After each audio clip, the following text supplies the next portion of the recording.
बिस्मिल्लाहिर्रहमानिर्रहीम अस्सलाम वालेकुम। आज हम बात करेंगे इन्फ्लेशन पर कि इन्फ्लेशन क्या चीज़ है, किस वजूहात की बिना पर किसी भी कंट्री में या कंपनी में या इकॉनमी में इन्फ्लेशन आती है और उसको कैसे डील किया जाता है। इसको समझने के लिए आप मेरे साथ वीडियो के एंड तक चलिएगा और चैनल को सब्सक्राइब कर लें अगर आपने इसको अभी तक नहीं किया, और बेल के बटन को दबा दें ताकि नेक्स्ट आने वाली वीडियोस आप तक बर वक्त पहुंच सके। बेसिकली चीज़ों के महंगे हो जाने को इन्फ्लेशन कहते हैं। ये इन्फ्लेशन क्यों होती है, ऐसी क्या वजूहत होती हैं, इसको समझाने के लिए मैं कुछ मिसालें आपके सामने रखता हूँ कि लेट्स से कि अगर आपकी वेजेस 50,000 रुपये माहाना है और अगर आपकी पे डबल हो जाती है, वो लाख हो जाती है, तो इससे फिर आपकी कुव्वत खरीद में इजाफा हो जाता है। तो वो चीज़ें जो आप थोड़ी खरीद रहे होते थे, आप उसको डबल खरीद पा रहे होते हो। तो बाकियों के लिए वही प्राइस जो होते हैं वो एक्सपेंसिव होते हैं, लेकिन आपके लिए किसी चीज़ के प्राइस सस्ते हो जाते हैं। और अगर सभी लोगों के वेजेस डबल हो जाए, सभी के 1 लाख हो जाए 50,000 से, तो सभी के लिए वो चीज़ें लेना आसान हो जाएंगी, जिसकी वजह से डिमांड बढ़ जाती है। जब डिमांड बढ़ जाती है तो कंपनीज जो प्रोड्यूस कर रही होती है उन चीज़ों को या सप्लाई कर रही होती हैं, उन पर प्रेशर पड़ जाता है और वो उस डिमांड को मीट नहीं कर पाते फौरी तौर पर। तो वो फिर क्या करते हैं कि चीज़ों के प्राइसेस को हाई कर देते हैं, जिससे महंगाई और बढ़ जाती है।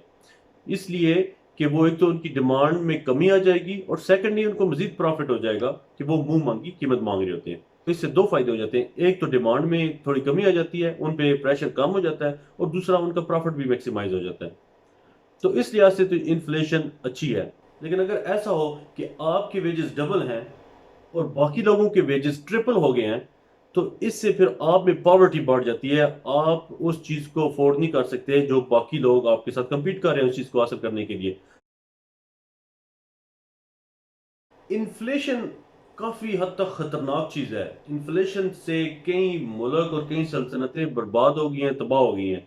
17वीं सदी में स्पेनिश जो सल्तनत थी, वो इन्फ्लेशन की वजह से क्लैप्स हो गई थी, और तब लोगों को इकॉनमी की इतनी समझ नहीं थी और ना इस चीज़ पे वो नज़र रखते थे।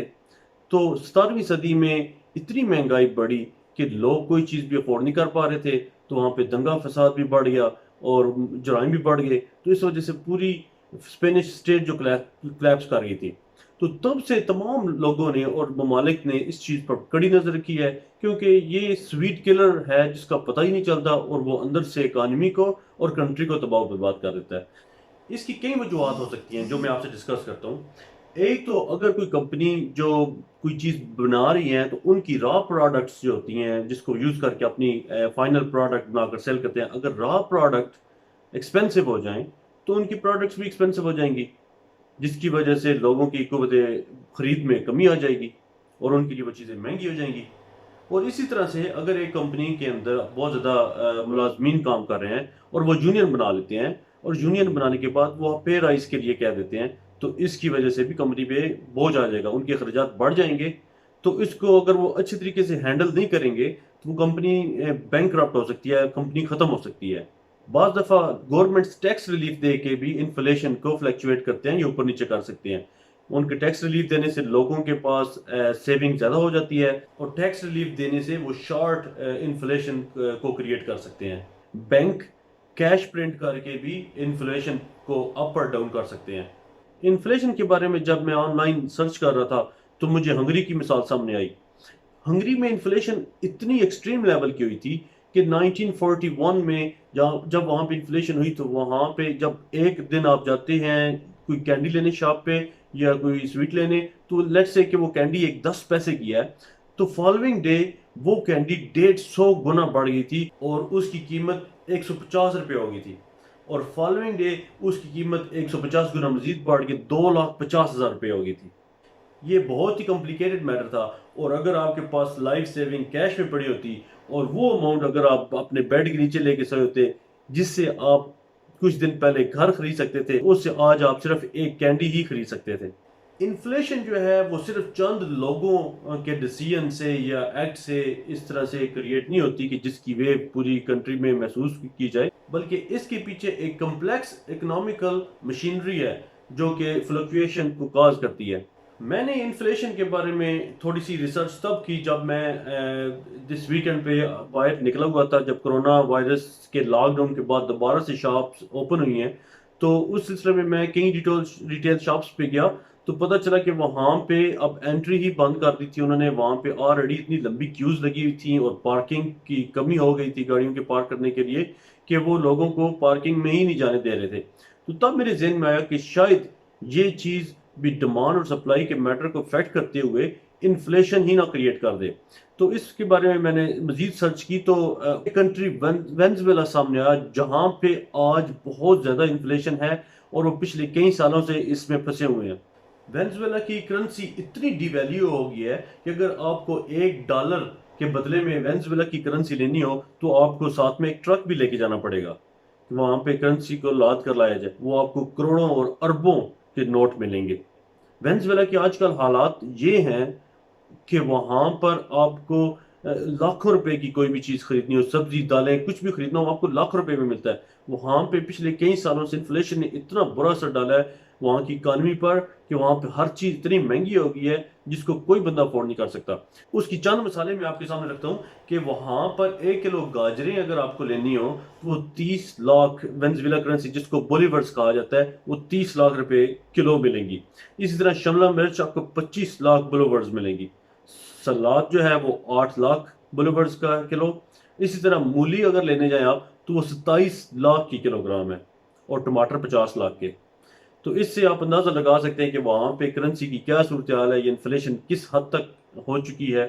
इस हद तक इन्फ्लेशन हो जाने की वजह से वेनेजुएला में हालात ज़िंदगी बहुत ही ख़राब हद तक गिर चुके हैं। वहाँ पे क्राइम रेट बहुत बढ़ चुका है और एजुकेशन और हेल्थ सिस्टम बिल्कुल कोलैप्स कर चुका है। लोग अफोर्ड ही नहीं कर पा रहे कि वो स्कूलों में जा सकें या हॉस्पिटल में जा सकें या मेडिसिन, कोई इम्पोर्टेड मेडिसिन खरीद सकें। क्या इन्फ्लेशन ज़रूरी है? क्या इन्फ्लेशन का अप और डाउन होना इकॉनमी के लिए ज़रूरी है? और ये कि अगर इन्फ्लेशन 0% हो जाए तो उससे क्या होगा? आमतौर पर तो ज़हन में यही आएगा कि 0% इन्फ्लेशन अच्छी चीज़ है, इससे चीज़ें सस्ती हो जाएंगी और अफोर्डेबल हो जाएंगी और पैसे ज़्यादा सेव हो सकेंगे। अगर उन तमाम बातों को ज़हन में रखा जाए जो इन्फ्लेशन का बायस बनती हैं, तो 0% इन्फ्लेशन भी कोई अच्छी चीज़ नज़र नहीं आती। इससे चीज़ें सस्ती हो जाएंगी तो कंपनीज भी आपकी सैलरी नहीं बढ़ाएगी, जब सैलरी नहीं बढ़ेगी तो इन्फ्लेशन भी नहीं बढ़ेगी। अगर डिफ्लेशन हो जाए और रोज बरोज चीजों के पैसे गिरते जाएं और चीजें सस्ती होती जाएं, तो वो भी इकॉनमी के लिए अच्छा नहीं होगा, क्योंकि लोग पैसा को सेव करते रहेंगे और वो यही सोचते रहेंगे कि आज जो चीज महंगी है वो कल सस्ती हो जाएगी। आज जो गाड़ी 30 लाख की है वो कल उन्हें सस्ते दामों में मिल जाएगी या साल तक सस्ते दामों में मिल जाएगी, तो वो चीजें बाय करना छोड़ देंगे। और जब चीजें बाय नहीं करेंगे तो पैसे की गर्दिश खत्म हो जाएगी, जिससे इकॉनमी में प्रॉब्लम होगा, बिजनेस लॉस होएगा और इससे जॉब्स भी लूज होंगी। अगर आप इन्फ्लेशन को समझने के लिए ऑनलाइन सर्च करें तो आपके सामने फिलिप्स कर्व का डायग्राम सामने नजर आएगा, जिसमें बड़ा क्लियरली नजर आ रहा है कि अनएम्प्लॉयमेंट का और इन्फ्लेशन का आपस में बड़ा गहरा तल्लुक है और ये एक दूसरे के इनरिवर्सिबल हैं। अगर अनएम्प्लॉयमेंट बढ़ेगी तो इन्फ्लेशन कम होगी और अगर अनएम्प्लॉयमेंट कम होगी तो इन्फ्लेशन बढ़ेगी। अब हमें ये तो पता चला कि इन्फ्लेशन ना ज्यादा अच्छी है और ना कम। तो क्वेश्चन ये है कि किस लेवल की इन्फ्लेशन जो है वो इकॉनमी के लिए या कंट्री के लिए या किसी कंपनी के लिए भी अच्छी हो सकती है। इन्फ्लेशन को मेंटेन रखने के लेवल वेरी करते हैं कंट्री टू कंट्री। तरक्की याफ्ता ममालिक में इन्फ्लेशन की शरह 2% है। गवर्नमेंट्स और बैंक्स कोशिश करते हैं कि इसे 2% पर मेंटेन रखा जाए और तरक्की पजीर ममालिक में इसकी शरह 4% तक या इससे भी ज्यादा होती है और इससे महंगाई को भी कंट्रोल किया जा सकता है। इन्फ्लेशन को अप और डाउन करना किसी एक अदारे का काम नहीं है, बल्कि ये एक बड़ी कम्प्लेक्स इकोनॉमिकल मशीनरी है। किसी हद तक गवर्नमेंट भी इन्वॉल्व होती है, लेकिन मेनली ये स्टेट बैंक्स का काम होता है कि वो इन्फ्लेशन पर ध्यान रखें और इसको मेंटेन रखें ताकि महंगाई को कंट्रोल किया जा सके। बैंक्स इसको कैश प्रिंट करने से या फिर इंटरेस्ट को अप और डाउन करने से कंट्रोल कर सकते हैं। इसी तरह हुकूमतें टैक्स में रिलीफ देकर इसको कंट्रोल कर सकती हैं और आल्सो वो अपने अखराजात जो गवर्नमेंट के अखराजात हैं उनको कम करने से भी इन्फ्लेशन को कंट्रोल किया जा सकता है।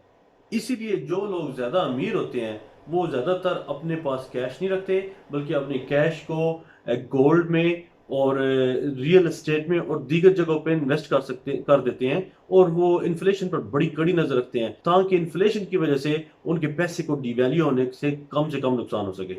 अगर आपको मेरी ये वीडियो इंटरेस्टिंग और इन्फॉर्मेटिव लगी हो तो काइंडली मेरे इस चैनल को सब्सक्राइब कीजिएगा और कमेंट में अपनी राय का इजहार जरूर कीजिएगा। नेक्स्ट वीडियो तक मुझे इजाजत दीजिए। मैं हूं हसन मलिक। अल्लाह निगहबान। और पैसे ज्यादा सेव हो सकेंगे और पैसे ज्यादा सेव हो सकेंगे।